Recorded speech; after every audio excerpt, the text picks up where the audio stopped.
De volta com o Gazeta Entrevista desta segunda-feira, dia 27 de novembro.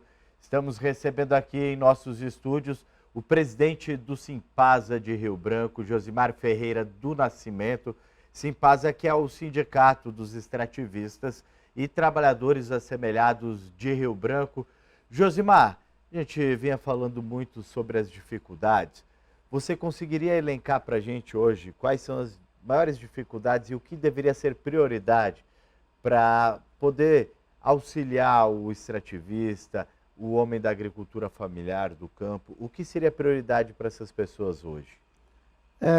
Primeiramente, que nem a gente falou, primeiramente a documentação, né? Segundo, uma assistência técnica muito de qualidade, muito boa, que desse assistência técnica mesmo, saísse do papel e fosse lá para o campo da assistência técnica. E depois, ramais, infraestrutura, né? Que Sim. a gente vê hoje, a nossa assistência técnica não funciona. Ultimamente agora a gente tem batido muito aqui, até várias vezes a gente veio aqui na televisão falar sobre desse projeto aí, Produzir para Empregar, para os trabalhadores aqui de Rio Branco, onde o prefeito trouxe um calcário, foi entregar o calcário quase vencido.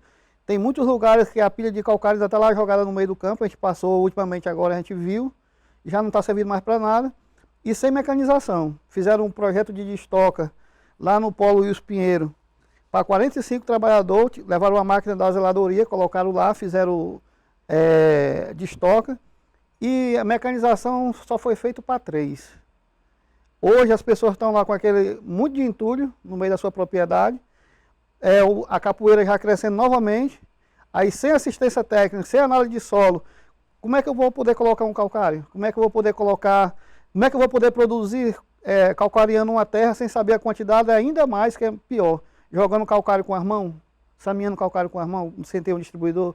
Então, o que a gente vê, que nem eu falei no começo, é a falta do interesse do poder público de dar verdadeiramente uma tecnologia de produção. Se não tiver uma tecnologia de produção para produzir, jamais nós vamos conseguir ser produtivos aqui no nosso município.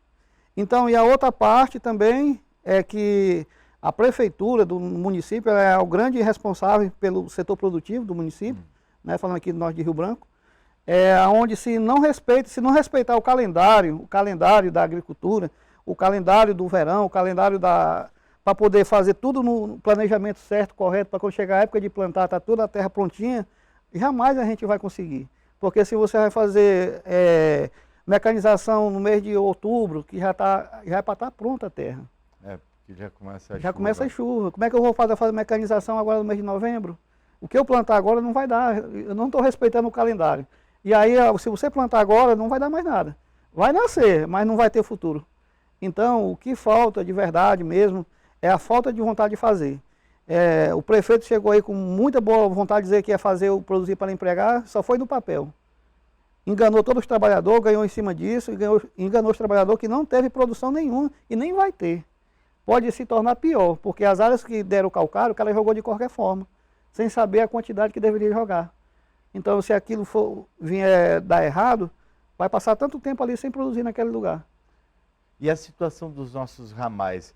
Começando agora o período de chuva, a gente já pode dizer que acho que foi aberta a temporada de chuvas, né? A partir do final de semana tem chovido com intensidade, o nível do Rio Acre ultrapassou os 3 metros já aqui na capital.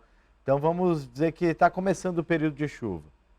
O produtor vai ter condições de trazer algo para vender na cidade nesse período? Meu amigo, Gabriel, deixa eu te falar. Falando de infraestrutura, onde entra ramais. Os ramais da dignidade, os ramais que estão aí, cara, olha que ainda está seca a terra. Mas já tem pessoas ficando isoladas, sem conseguir sair, com um pequeno sereno que dá.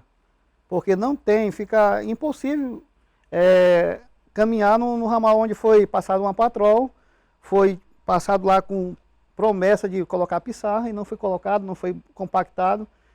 Não foi feita uma abertura de água, uma saída de água para poder a água sair do meio do ramal e nós ainda nem começamos a chuva ainda encharcar a terra.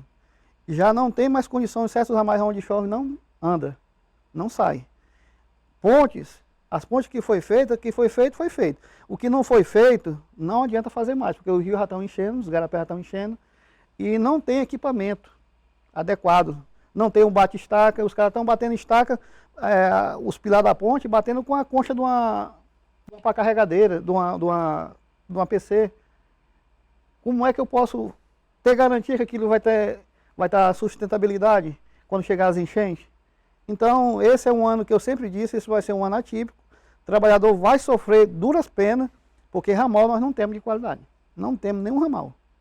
E com relação a esse período de seca, o trabalhador, então, vai sofrer em dose dupla, né? Porque já deve estar vindo de um período sofrido, que é esse período de seca severa, de estiagem severa que a gente está tendo em toda a região amazônica, né, Josimar? Sim, fazer que o sofrimento é a dose dupla, né? Porque sofreu no verão pela estiagem. E agora, quando começa a chuva, vai sofrer a dificuldade do acesso. E além disso, também tem as questões, os ribeirinhos que moram às margens dos garapé, também não foi feita uma limpeza, onde as pessoas, tem muitos que escoam seus produtos extrativistas e também outros que traz sua banana, que traz a sua farinha, sua borracha, seus produtos, pequenos animais que descem pelo rio. E o rio não foram feita a limpeza adequada. Então, quando começar mesmo que a enchente chegar, as pessoas vão vir mesmo fazer que nem outro, só na sorte mesmo, porque vai encontrar muita situação adversa na beira desse rio por aí.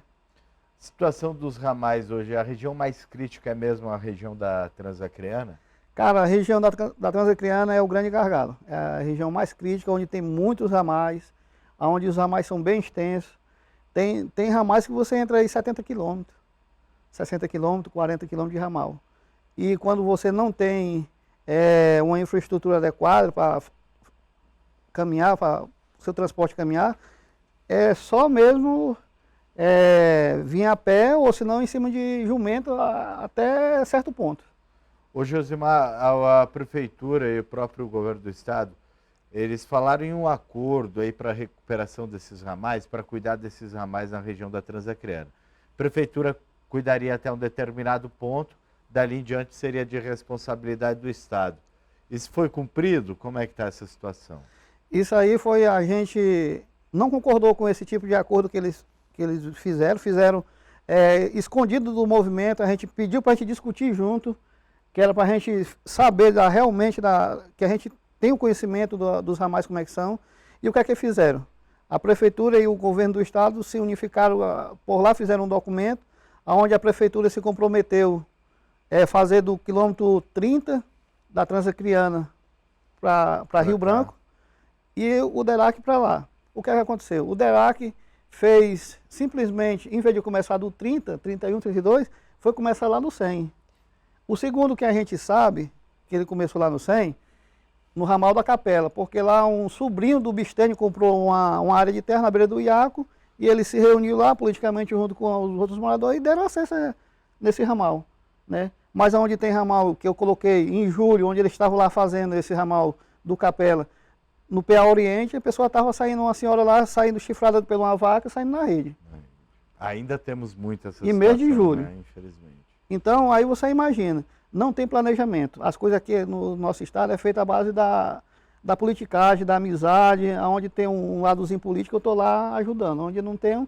E eu acho que isso aí no nosso estado deveria acabar, porque se o cara é eleito para governar pelo município, ele foi pedir voto nos 4 cantos do município, nas 4 extremidades do município. Então, eu sou do município de Rio Branco. Eu moro na divisa, mas sou rio-branquense, tenho que ter assistência da prefeitura. Tenho que ter assistência.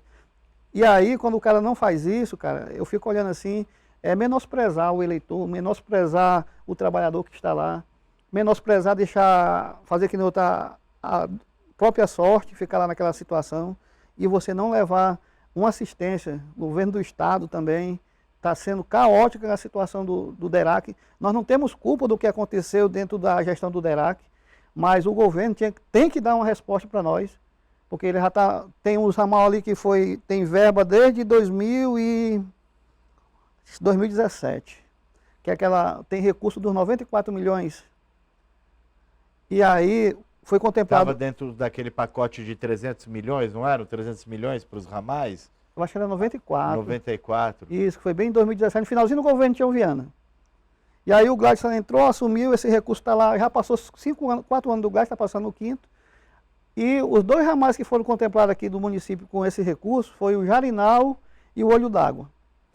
Além disso, o Alan Rick ainda colocou uma emenda lá para fazer 3 pontes do lado do Jarinal.